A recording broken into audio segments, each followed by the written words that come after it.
Então vamos lá. Aqui, ó, na verdade, nessa primeira view, porque vão ser duas, né? Uma para quando ele abre a view de produto e outra para quando eu clicar num botão, que nós não falamos ali ainda, mas eu já vou falar nessa aula, que vai ser para, de fato, adicionar o produto, que vai ser, então, um método igual a esse, que é o método post. Então, para tudo que tem um botão de envio, uma tela e um botão de envio, nós temos dois métodos, o get e o post. No get, eu nem preciso de passar nada aqui não, só no post que eu vou precisar de passar justamente esses dados que serão enviados. Por que então que ele não estava encontrando aqui dentro da minha view de adicionar produto? Isso costuma acontecer toda vez que você copia dados de uma outra view e cola dentro de uma view nova, né? Mesmo que você troque aqui o modelo como eu fiz, que na outra cidade aqui era adicionar produto, às vezes ele continua entendendo que esse model é o anterior, tá joia? Então aí o que você faz?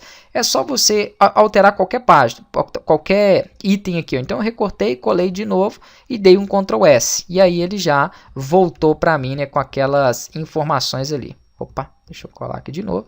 Pronto, ele já então começou a reconhecer que esse modelo pertence ao modelo de adicionar produto e não ao modelo de cidades. Então isso costuma acontecer quando nós pegamos itens de outro modelo, né, e aplicamos em um modelo diferente. Então acontece, é só você fazer qualquer alteração e salvar que ele começa a reconhecer. Então agora ele sabe que esse model pertence a essa tabela. Então nela realmente existe produto ID, existe quantidade. Só frisando aquele negócio do botão que eu falei, aqui eu vou ter um botão que vai então para que tem um value, né, de create, então ele busca uma view create, só que não vai ser create, vai ser adicionar product, beleza. E essa minha view, então, ela tem que existir com o método post. Vamos fazer justamente isso. Então, eu vou fazer aqui o seguinte, se bem que aqui ó, é só o nome dela, né, eu que estou vacilando. Criar, vai ser o nome dessa minha view. Na verdade, ele nem precisa ter referência com a action, não. É só criar uma action aqui, ó, falando o seguinte, deixa eu vir copiar essa action aqui, Ctrl C, add produtos, get, para que fique mais claro. E agora aqui, ó, copiar tudo isso,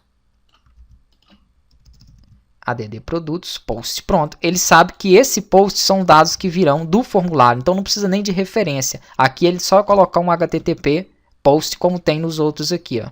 Então, por exemplo, no create, onde envia ele, tem o HTTP post. Isso foi falado no primeiro curso de ASP.NET, isso é o básico do básico aqui, né? Então vocês têm que saber. E aqui eu falo então o seguinte, eu vou passar para ele uma lista dessa minha tabela de produtos. Vou chamar de view para que eu possa retornar esses dados quando eu der um post. Então aqui, ó, antes vou só fazer o seguinte, eu vou colocar uma verificação para ver se o meu modelo tem dados, né? Então model state.isValid, isso qualquer um que tiver, qualquer action que tiver um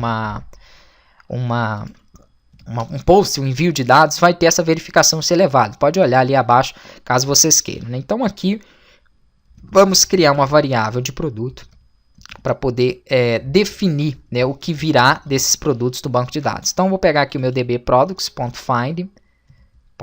É a mesma coisa. O que eu estou fazendo aqui, ó, é o que tem em todo post, né, de criação. Então, por exemplo, aqui ele verifica se o modelo é válido. Ó. Depois ele vai no banco de dados e busca informações, tá? Já é quando nós temos que inserir, né, itens que eu não tenho aqui. Então, ele vai incluir essas informações no banco. A única coisa que eu estou fazendo diferente é que primeiro eu vou buscar informações dessa tabela, né, da minha tabela de produtos, porque eu vou ter aqui duas tabelas para poder recuperar informações, que é a DD Product View e a tabela de produtos. Então, por isso eu estou criando essa variável Product, que vai dar referência à minha outra tabela de produtos, que é a principal. Então, db.produtos.find, que eu quero que ele busque lá.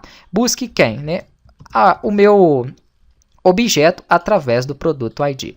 O que foi dito nessa aqui? Ó? Quem é a minha view? Minha view é o objeto que carrega essa tabela Product View. Essa tabela Product View, ela tem um ID. Então, eu estou basicamente com essa linha falando o seguinte, que a minha variável produto vai receber lá dentro do banco de dados da tabela principal produto, o mesmo produto, né, com o mesmo ID dessa minha outra. É uma referência que eu faço entre elas, para ele entender que o produto X, né, que eu estou me referindo aqui, é o mesmo produto que está na outra. Então, é uma referência através do ID. Vamos criar aqui uma variável, vou até colocar X. E essa variável, ele vai retornar para mim da minha tabela de ordens details temporária, né, que a gente trabalhou no módulo anterior, foi falado e explicado que tudo que fosse adicionado de produtos ficaria guardado nessa tabela, e nessa tabela ele vai ter vários campos. Aí é só você vir aqui no banco de dados ou abrir a classe dela e verificar. Ó.